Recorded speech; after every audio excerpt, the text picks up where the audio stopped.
It was about 3 Thursdays ago exactly when Mumbai locked horns with Chennai, and boy, that was a nail-biter. And then here we are on a Thursday once again to preview Mumbai versus Chennai. So we have WV Raman in the house. Don't go anywhere. You want to watch this.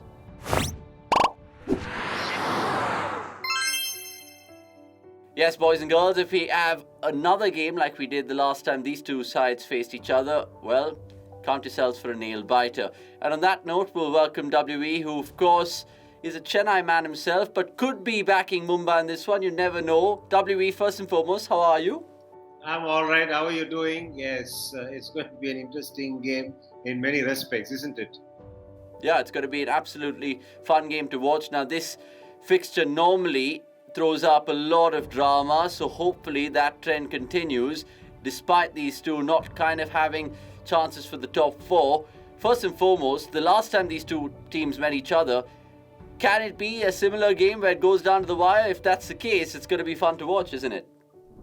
Yeah, the needle will be there, the intensity will be there, but the thing is that at this point, both the teams are not in the best of positions as far as the table is concerned, and they're also in the transition phase, which means that they might try out a lot of youngsters in the side, and Mumbai obviously have a lot of youngsters in their ranks. Chennai are slowly trying to ease some youngsters into their 11 and give them a few games. So if they get to the mode of playing the others regularly to see what they can do for the next year, it will be a situation where the game may not be in terms of intensity and the needle that we are accustomed to, but otherwise we can expect the same kind of intensity. So it all depends on what both the team management want to do.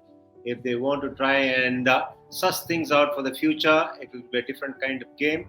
But if they want to keep up the spice that always made up an encounter between Mumbai and Chennai, then it's going to be as entertaining as ever. Yeah, talk about marquee fixtures. This is the mother of all marquee fixtures. 9 trophies between the two teams. We'll start with Chennai first before we talk about Mumbai then. Chennai, they've been blowing hot, blowing gold. 3 wins out of their last 5 games. What did they really miss, WE, this season? Is it Deepak Chahar's injury? Is it the fact that some of their players have not really gelled in initially? Talk to me about Chennai and their weaknesses this season. Yeah, fair bit of uncertainty. Want to start off with the captaincy issue. Yes, even though the word is out that Jadeja was aware that he was going to take up the mantle of captaincy even as far back as last season, I didn't think he was ready or he was acceptable to the fact that he want additional burden, especially if you had Dhoni on the field. I think that's what my take is on that. Then Dhoni had to come back again and officially take over and lead the side. Then they did not have the openers firing. Um, Both of them were not firing for some reason. As Ruturaj has come back to form, and in Conway, he's found a very good partner. They both have got along very well, and they are providing the start that CSK always wanted. You always see a pattern in CSK's operations. They got now, I think, Conway after they had the likes of Asi and then Faf, and then now Conway maybe is taking that mantle there or being the anchor at the top and maybe play at least one half of the innings so that the others can play around it. The other thing was that they did not somehow have the services of express fast bowlers, which also I think was one of the reasons for them not doing as well as they would expected, because the pitches threw a surprise to them, because all the 4 centers had fast and bouncy tracks than you would normally come across in this part of the year for the IPL. So that was another surprise that they did not factor in for. And the other thing was that Jadeja, let's not forget that individually he's not been the best of form. So I think I'll leave it at that as far as Jadeja's performance is concerned.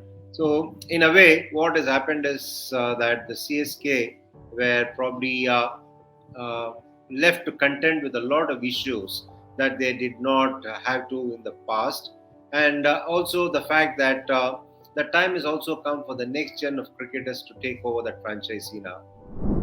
Yeah, let's see how it really progresses for them. And remember, in 2020 was the only time they didn't make the playoffs and they unraveled a hidden gem called Ruturaj Gaikwad. Hopefully there's more youngsters to come. Speaking of the youngsters then, how impressed were you with Mukesh Chaudhary and Simarjit Singh the other day, especially against Delhi? Because both of them have been doing their jobs, especially in the power play, you feel?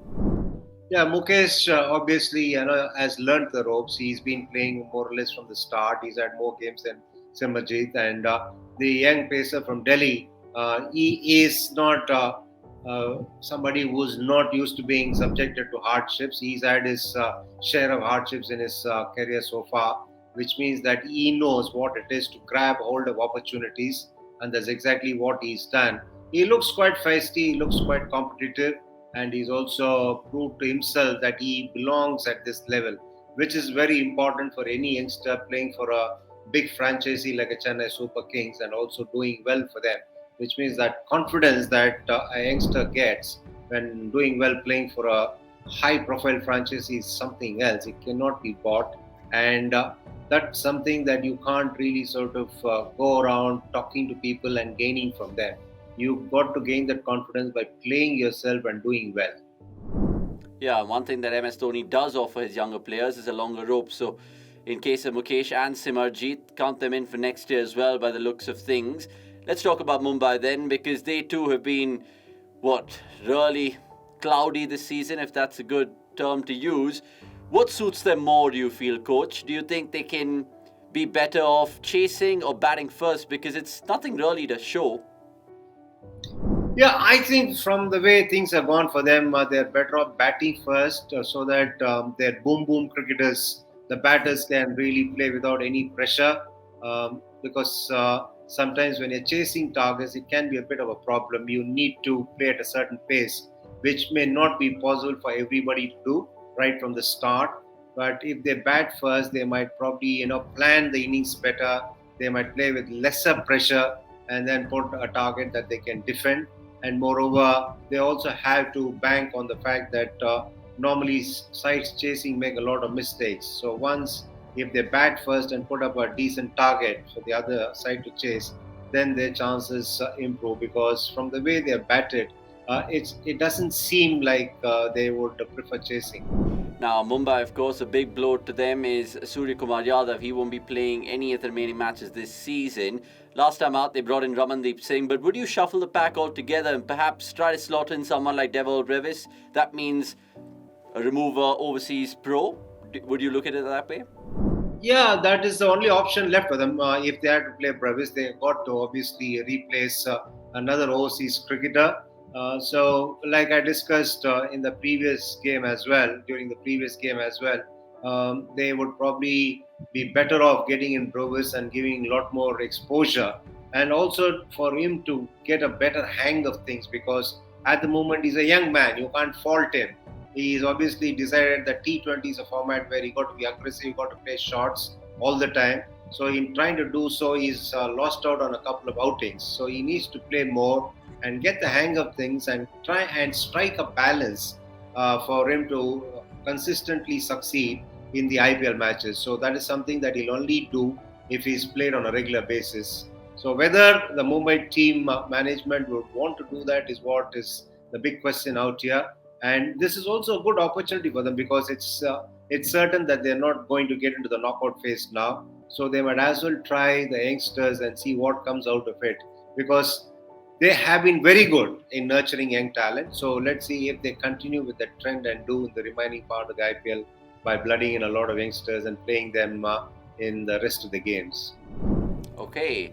Predictions then, because the last time it was MS Dhoni who finished things off in style. We've heard that before somewhere, but can it be deja vu Chennai again, or do you think Mumbai with Bumrah in his form could really pull one over their arch rivals? I think I'll just stay aside as far as this game is concerned, because I'll tell you what, if they are going to blood in youngsters and cater to the transition phase, it's going to be very difficult to analyze as to what exactly can happen. So I'll stay out of predicting, at least as far as this game is concerned. Not that I've got it right all the time, because I went with the objective of the larger picture all the time, so it doesn't matter. Okay, we'll let you off the hook this time, but of course, viewers, join WV and myself in the post-match drive on Thursday night. It's going to be a riveting chat, as always is. Until the next time, so goodbye from us at cricket.com. Subscribe, like this video, and we'll see you soon.